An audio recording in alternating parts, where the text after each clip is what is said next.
जय श्री कृष्णा। आज के एपिसोड में हम आगे बात करेंगे स्वयंवर तक।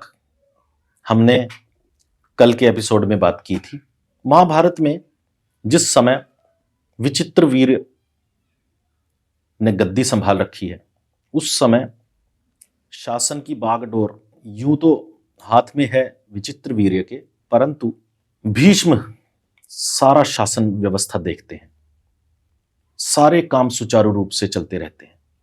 भीष्म इतने वीर थे कि शत्रु इधर देखने का साहस तक नहीं कर सकते। हस्तिनापुर की तरफ इनके राज्य की सीमाएं फैली हुई थी, इनके राज्य में सुख शांति थी क्योंकि बृहस्पति शिष्य थे और चित्रांगद और विचित्रवीर्य तो एक तरह से नाम के शासक थे, सारे राजकाज चलाते थे भीष्म।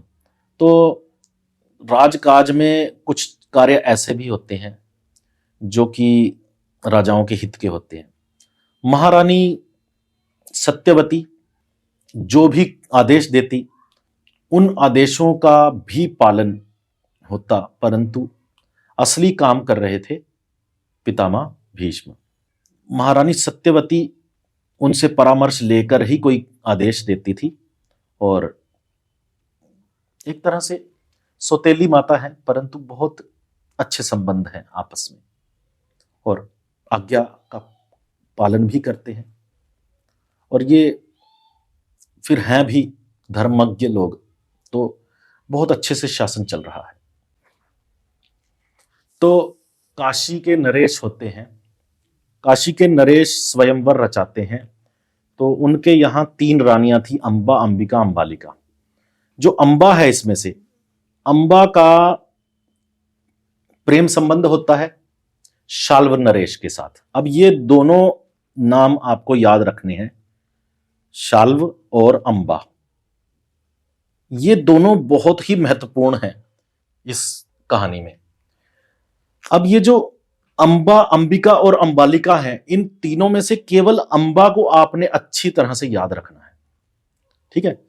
होता यूं है कि ये जो काशी नरेश हैं, ये स्वयंवर रचाते हैं और निमंत्रण देते नहीं किसको, हस्तिनापुर को। तो वहां पर शासन की बागडोर विचित्रवीर्य के हाथ में जरूर है, परंतु शासन देख रहे हैं भीष्म। अब यहां इनको खबर लगती है कि एक नरेश ने उनको बुलाया नहीं। अब आपके भी घर में ऐसा होता होगा, आपके भी आसपास ऐसा होता होगा कि पड़ोसी के घर में शादी है, परंतु उसने पड़ोसी को ही नहीं बुलाया, सामने वालों को ही नहीं बुलाया। तो ये बहुत ही कष्टकारी समय है, अच्छा नहीं लगता कोई ना बुलाए। ये एक तरह का ना बेइज्जती करने वाली बात है, सम्मान किसी का खराब करने वाली बात है। उस तरह राजा महाराजा लोग जो होते हैं इस बात को बहुत गंभीरता से ले लेते हैं। तो भीष्म को बहुत बुरा लगता है। वो माता से परामर्श लेते हैं कि माता ऐसे करके बात है, मुझे जाना होगा। तो माता कहती हैं जाओ, तुम जो उचित समझो वो करो।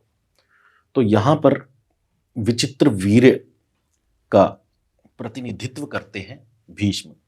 अब गए थे विचित्रवीर्य का प्रतिनिधित्व करके अकेले भीष्म, और रास्ते में क्या होता है कि उनका सामना हो जाता है शाल्व नरेश से। पूरी कहानी कुछ इस तरह है कि स्वयंवर चल रहा है, वहां पर एकदम से प्रकट हो जाते हैं पितामह भीष्म।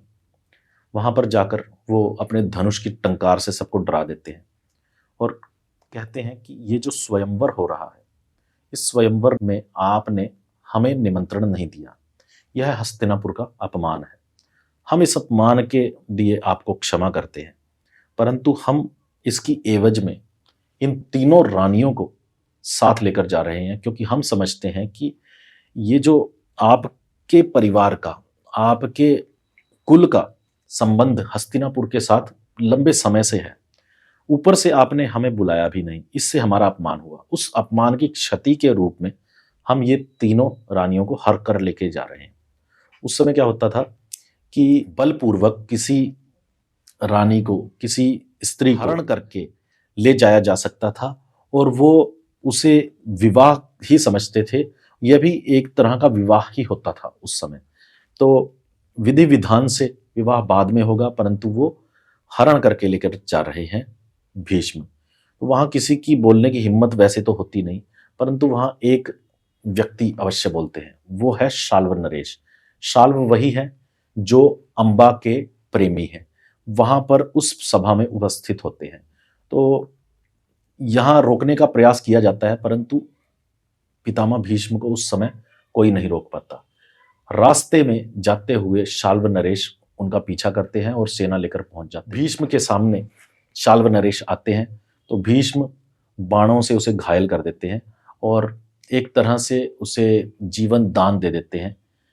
और उनकी एक लड़ाई पहले भी हुई थी शाल्व नरेश के साथ, जिसमें पितामह भीष्म ने उनको जीवन दान दिया था, छोड़ दिया था मतलब। तो छोड़ दिया, जीवन दान दे दिया, अब उसको वापस क्यों लेना, उस जीवन को क्यों लेना जो एक बार छोड़ दिया, छोड़ दिया, उसको मारा नहीं जाता। तो ये उनके एक तरह से उनकी जुबान होती थी।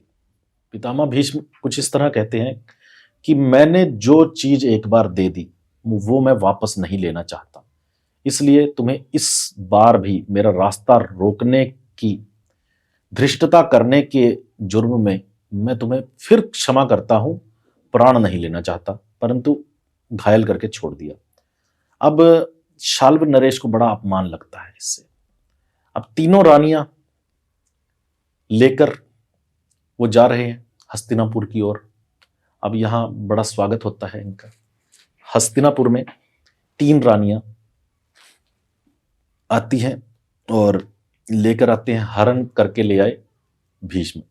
अब जो हरण करके लेके आया वो या तो पति होता है, वो या तो विवाह करे। अगर वो विवाह ना करे तो उस स्थिति में क्या है, उस स्थिति में बात बिगड़ जाती है। यहां वही हुआ। तो भीष्म जी इनको ले आए और माता से कहते हैं कि माता, ये तीनों रानियों को मैं चित्रांगद के लिए ले आया हूं, इन तीनों का विवाह होगा शुभ समय में। परंतु अंबा पहले से किसी से प्रेम करती थी, तो वहां पर अपने अपने विचार व्यक्त करती है और बता देती है। उस समय पितामह भीष्म पूछते हैं कि तुमने मुझे पहले क्यों नहीं बताया, मैं तुम्हें शाल्व नरेश के साथ ही भेज देता, वो तो लेने भी आया था तुम्हें। परंतु अंबा कहती है कि मैं उस समय डरी हुई थी, मैं डर गई थी।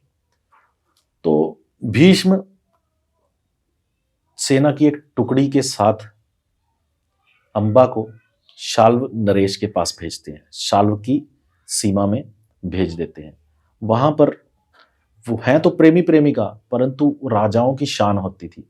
राजा एक हारी हुई स्त्री को दोबारा प्राप्त करना नहीं चाहता, उससे उनके नाम पर बट्टा लगता है, उससे उनका नाम खराब होता है। तो यहाँ शाल्व नरेश मना कर देते हैं कि मैं तुम्हें स्वीकार नहीं करता, जो मैं हार गया हूं उसको मैं दोबारा प्राप्त नहीं करना चाहता, भले ही वो मेरी प्रेमिका ही क्यों ना हो। अंबा यहां से अपमानित होती है।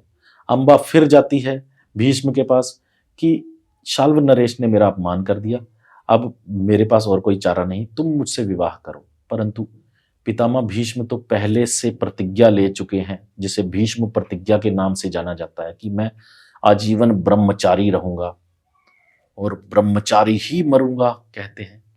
तो ये भीष्म प्रतिज्ञा वहां पर भी बताते हैं पितामह, परंतु अंबा सुनने को तैयार नहीं है। अंबा कहती है कि ये मेरा बहुत घोर अपमान है, आपने वहां से हरण कर लिया, जिस समय शादी हो रही थी, एक स्वयंवर था, हाथ में वरमाला थी, उस समय में आपने हरण किया और फिर आपने स्वीकार भी नहीं किया। आप चित्रांगद के लिए भी मुझे स्वीकार नहीं करना चाहते, क्योंकि ये तो किसी और की है। पितामह भीष्म ने माता से ये कहा था कि चित्रांगद के लिए तो ये उपयुक्त नहीं है अंबा, क्योंकि यह किसी और से प्रेम करती है। हम किसी ऐसी स्त्री को अपने घर में बहू नहीं बना सकते जो कि किसी और से प्रेम करती हो। तो वहां से एक रास्ता वो भी बंद था अंबा के लिए। तो अंबा एक तरह से बहुत आहत थी। तो अंबा वहां क्रोधित होती है बहुत, परंतु भीष्म जी को वह केवल चेतावनी देकर जाती है कि मैं तुम्हारा सर्वनाश करूंगी, तुम्हारे सर्वनाश का कारण बनूंगी, परंतु जाए कहाँ? वो इधर उधर भटकती है। फिर उसे मिलते हैं भीष्म के गुरु। पितामह भीष्म के गुरु हैं परशुराम। परशुराम जी के शरण में जाती है और जाकर अपना सारा हाल बता देती है अम्बा। अम्बा से उसकी बात सुनकर परशुराम जी से सहानुभूति रखते हैं, समर्थन दे देते हैं उसे और कहते हैं कि मेरी आज्ञा का पालन मेरा शिष्य अवश्य करेगा। एक तरह से वो आदेश देना चाहते हैं भीष्म को। तो परशुराम के साथ जब अम्बा आती है तो रणभूमि में बुलाते हैं भीष्म को कि तुम या तो मेरे आदेश का पालन करो या फिर मुझसे युद्ध करो। अब यहां पर भीष्म कहते हैं कि युद्ध ठीक है, आपने आदेश दिया, मैं विवाह तो नहीं कर सकता, परंतु युद्ध में कर सकता हूं, आपके साथ ही क्यों नहीं। बहुत भीषण युद्ध होता है उन दोनों का। हथियारों की कमी उनके पास भी नहीं, उनके पास भी नहीं। अंत में क्या होता है कि परशुराम जी के पास एक तीर का जवाब नहीं था, उनके एक तीर का। और उस समय वो तीर अगर वो चला देते तो परशुराम जी का वध हो सकता था। हालांकि अमर हैं, परंतु उससे गुरु का अपमान हो सकता था कि एक गुरु जी पराजित हो गए। तो यहां पर एक आकाशवाणी होती है, जैसे ही संधान करते हैं तीर का, लास्ट तीर का, आखिरी तीर का पितामह भीष्म, तो आकाशवाणी होती है कि इस तीर को मत चलाओ, इससे तुम्हारे गुरु का अपमान होगा। तो वहां पर पितामह भीष्म हैं, वो तीर नहीं चलाते और वे परशुराम जी से कहते हैं कि गुरुवर क्या आज्ञा है। तो गुरु इतना ही कहते हैं कि मैं तुम्हें युद्ध में तो जीत ना सका, परंतु मैं तुम्हें इतना जरूर कहता हूं कि तुम वापस चले जाओ या विवाह करो अम्बा के साथ। तो वो कहते हैं कि युद्ध तो मैं आपकी आज्ञा से ही कर रहा था, आपने आज्ञा दी थी तभी मैं युद्ध करने के लिए राजी हुआ था। अब आपकी आज्ञा ये है कि वापस लौट जाओ, तो मैं वापस लौट जाता हूं, परंतु मैं अपना ब्रह्मचर्य व्रत नहीं तोड़ूंगा। तो यहां से भीष्म जी की महानता का पता चलता है। तो एक तरह से अम्बा के लिए ये रास्ता भी बंद हो गया। अब अम्बा करती है तपस्या। तपस्या करती है तो उसकी तपस्या लंबी चलती है। तपस्या करते वक्त वो नदी बन जाती है, उसका आधा शरीर नदी के समान हो गया और आधी वह रह गई। परंतु ये तो उसका कुछ लक्ष्य नहीं था, तो जन्मों जन्म तक तपस्या करती है और फिर क्या लक्ष्य हासिल करती है, वो शिव से वरदान प्राप्त करती है कि मैं पितामह भीष्म की मृत्यु का कारण बनूंगी एक दिन। तो वो कैसे, वो आपको आगे बताया जाएगा, परंतु यहाँ से कहानी आगे ऐसे बढ़ती है कि यहाँ विचित्र वीर की का विवाह हो जाता है बाकी की दो रानियों के साथ। अब यहाँ दोनों रानियों के साथ विवाह का जो काम है वो तो हो गया समाप्त, परंतु विचित्र वीर अल्पायु था। भोग विलास के कारण कह लो या फिर आप किसी और वजह से कह दो, वह विचित्र वीर जो है वह अल्पायु था और वह बहुत तरुण अवस्था में मृत्यु को प्राप्त हो जाता है। और उस समय तक दोनों रानियां गर्भवती भी नहीं हुई थी। तो इस तरह से अल्पायु में इसका देहांत हो जाता है एक युवराज का, जो कि सत्यवती नंदन था। तो इससे पूरे कुरुवंश को बहुत क्षति पहुंचती है। तो यहाँ पर जो माता सत्यवती है वह बहुत व्यथित होती है कि मेरे जीवन में सुख नाम की चीज ही नहीं है। वो कहती हैं गंगापुत्र से कि तुम यह राज्य ग्रहण करो, परंतु गंगापुत्र तो प्रतिज्ञाबद्ध हैं, वे शासन चला सकते हैं, किसी और के प्रतिनिधित्व कर सकते हैं, परंतु राजगद्दी पर नहीं बैठ सकते। किसी और को बैठकर उसको उसको संरक्षण दे सकते हैं, पूरी सुरक्षा दे सकते हैं, परंतु खुद नहीं, खुद राजा नहीं बन सकते। तो एक तरह से कुरुवंश, ये जो भरत वंश है, इसकी गद्दी खाली हो गई। रक्षक तो हैं भीष्म, परंतु गद्दी खाली है, तो कोई भी राज्य ऐसे चलता नहीं है। तो यहाँ पर एक भीषण संकट उत्पन्न हो गया कि कभी भी राजगद्दी को ऐसे सूना नहीं छोड़ा जाना चाहिए, युवराज तो होना ही चाहिए, या तो महाराज हो या युवराज हो। तो इसी चिंता में माता सत्यवती याद करती हैं अपने पुत्र को, जो कि जन्म लेते ही तपस्या में चला गया था, वही वेद व्यास। वेद व्यास जी स्मरण करते ही माता के पहुंच जाते हैं माता के पास, और माता के पास आकर निवेदन करते हैं, प्रणाम निवेदन करते हैं, कहते हैं कि माता क्या आज्ञा है। अब ये एक क्रिया होती थी पहले, इसको कहते हैं नियोग। नियोग के द्वारा एक जो स्त्री की ऐसी अवस्था है कि उसका पति जीवित नहीं रहा, परंतु उसे संतान चाहिए, इतना बड़ा राज्य है, राजा की आवश्यकता है, तो घर का ही कोई व्यक्ति या फिर कोई ऋषि मुनि नियोग की क्रिया द्वारा संतान उत्पन्न करने में जो सक्षम हो, वह संतान उत्पन्न करे। यहां भगवान वेद व्यास स्वयं थे, उनके पास अच्छा ऑप्शन है, वह हैं भी सत्यवती नंदन, सत्यवती के पुत्र हैं।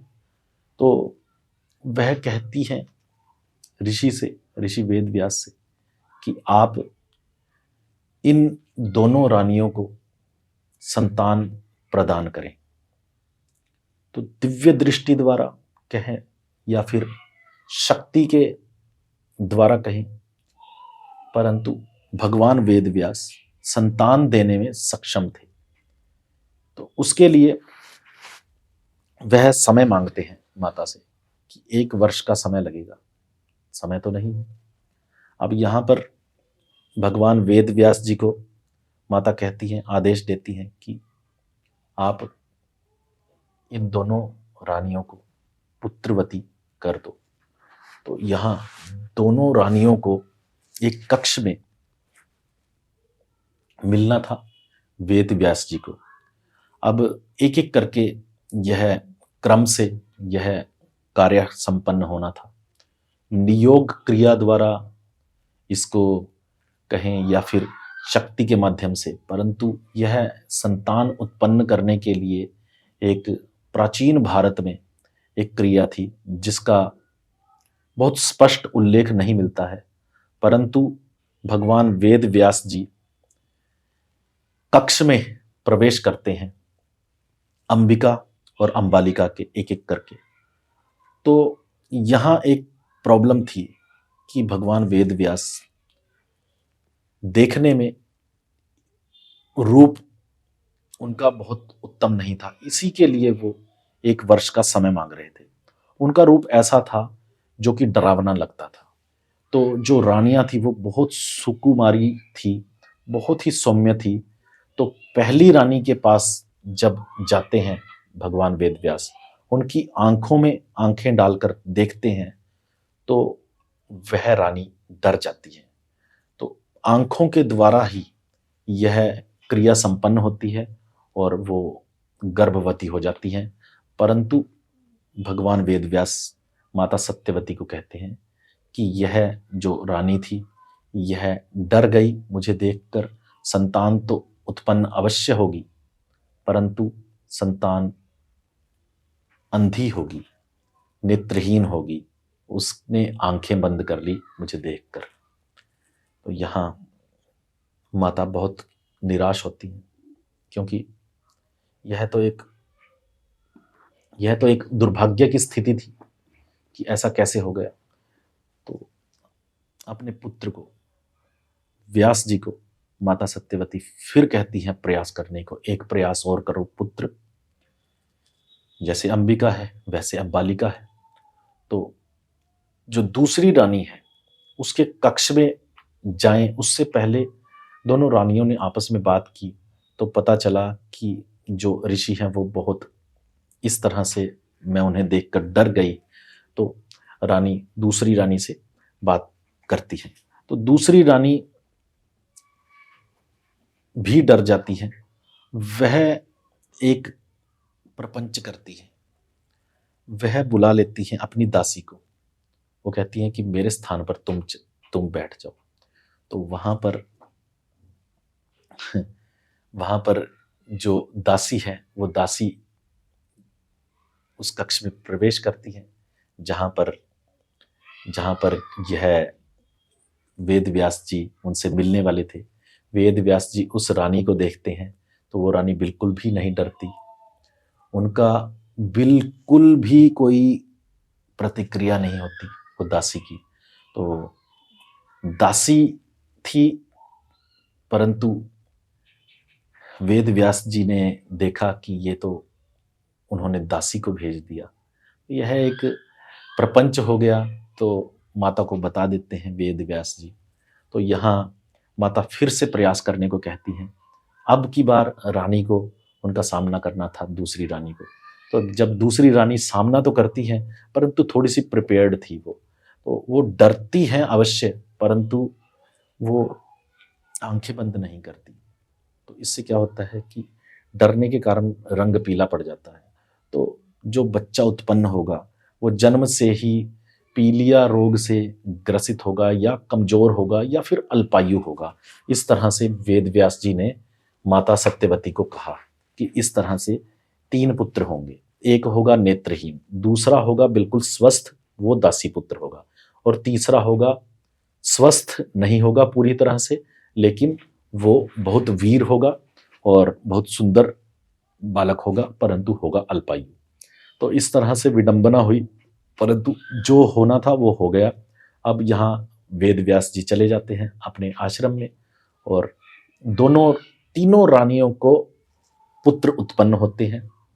धृतराष्ट्र जो नेत्रहीन थे, फिर दूसरा पुत्र विदुर जो दासी पुत्र थे, वो साक्षात धर्म का अवतार थे, और तीसरे पांडु, धृतराष्ट्र और विदुर, यह 3।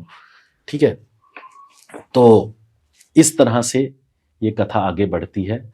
हमने आज इस कथा में तीनों पुत्रों के बारे में बताया है जो कि उत्पन्न होते हैं किस नाम से?